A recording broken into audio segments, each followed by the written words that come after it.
as you say, back to balance. Like, a lot of people forget to give themselves a positive reinforcement and be their own cheerleader. You know what I mean? I think it's a lot of that can be destructive as well, going back to your point. Oh, I mean, this has been so relevant for me recently. Obviously I went through a breakup probably, I don't know, maybe 10 weeks ago now. And well, the biggest thing it taught me was I was so not okay with being alone. Like, the reason it hurt me so much was because, like, at the time, is because I realized it was actually just because became reliant on someone. I really like how you said be your own cheerleader, because I actually became reliant on someone to sort of see what I was doing and be proud of me for it and chiv me along and probably somewhat emotionally lean on, like, all this stuff. I had now externalized so that it wasn't coming from within. So, like, what I saw about getting over the breakup itself was, everything I was relying on that person for, how do I now make it come from within myself? So for me, like, the last 2 months have been huge with regards to that, and actually I've got so much better at it.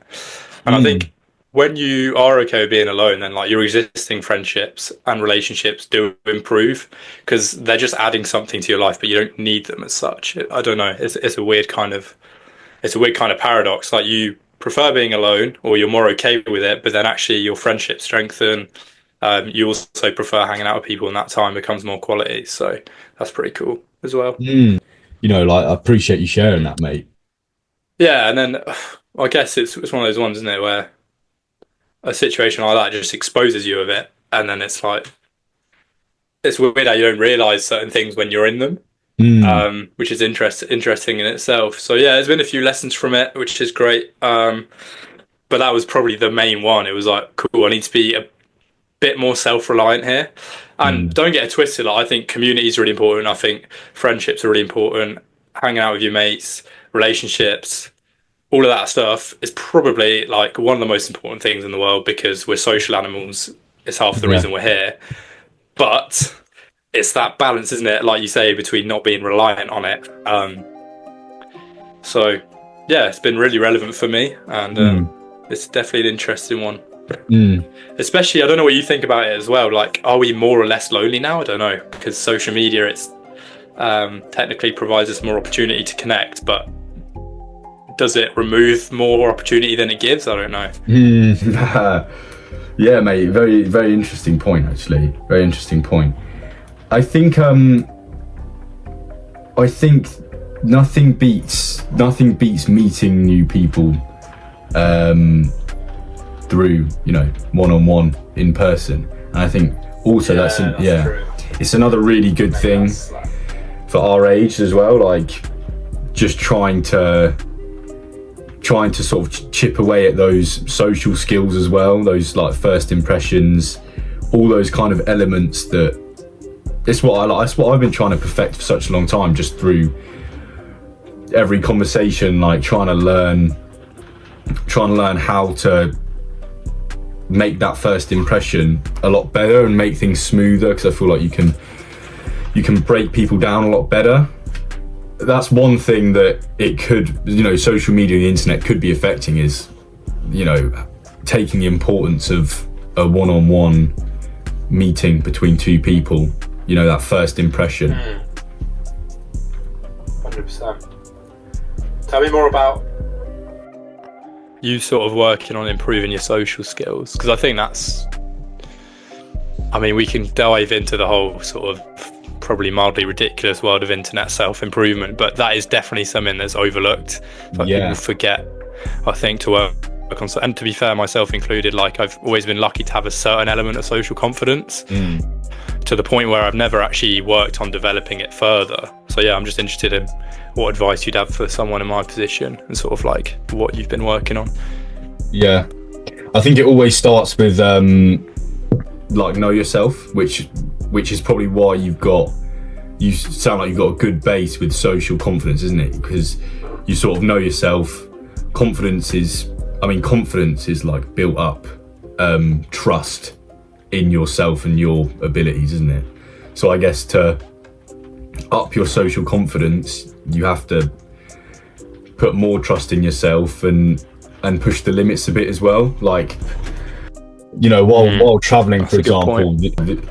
the number of just really like awkward dynamics and like experiences with speaking to new people, and like language barriers, and just the element of like, oh, I'm completely lost here, I'm gonna sort of throw myself in the deep end. Yeah. And you just kind of get used to, definitely getting used to awkwardness is really relevant, and it's really easy to neglect sort of in the modern day as well, I feel, because you take away, you know, through the internet, you take away the uncomfortability, where, you know, you've got the choice to be comfortable, you've got the choice to, you're not too worried about your facial expressions, for example. So I think it's the main thing is like, get uncomfortable, get a bit awkward, and always, you know, trust yourself and trust that it is a good thing and it is building you, and next time it won't be as uncomfortable. It's like, do you think it is go on, right? I was gonna say, do you think it is a question of exposure? Like, after a certain point, you just don't care anymore. You realise it's awkward for a minute, and then you're sweet, and it's kind of, you've forgotten it's happened already, kind of thing. Yeah, I mean, it feeds back into like, the more you experience yourself in those new situations, those sort of new social situations, again, the more you learn about how you deal with those things, the more you learn what went right, what went wrong, and therefore, you know, the more you trust yourself and you build the confidence up a bit. Yeah, you find your own pattern. It's easy once you get a good base of, you know, being polite, not feeling too awkward, having a good sort of speaking well. I think it's easy then to neglect it and not prioritize it as much. Yeah, definitely. Well, no, that's why I found it interesting as something you've been working on, because obviously you've always been pretty strong in that domain as well, or at least as far as I've known you. So I thought, oh shit, fair play, you're still chipping away at it, still thinking about it. So yeah, that's cool. Definitely travel, mate. Yeah, definitely traveling, and trying to keep your days varied as well. I know it's difficult. Obviously, you're in that business world, which I haven't got the bollocks at the moment to try it, mate. So day to day, you've probably got a pretty set routine, unless you keep it quite balanced. How does your routine look?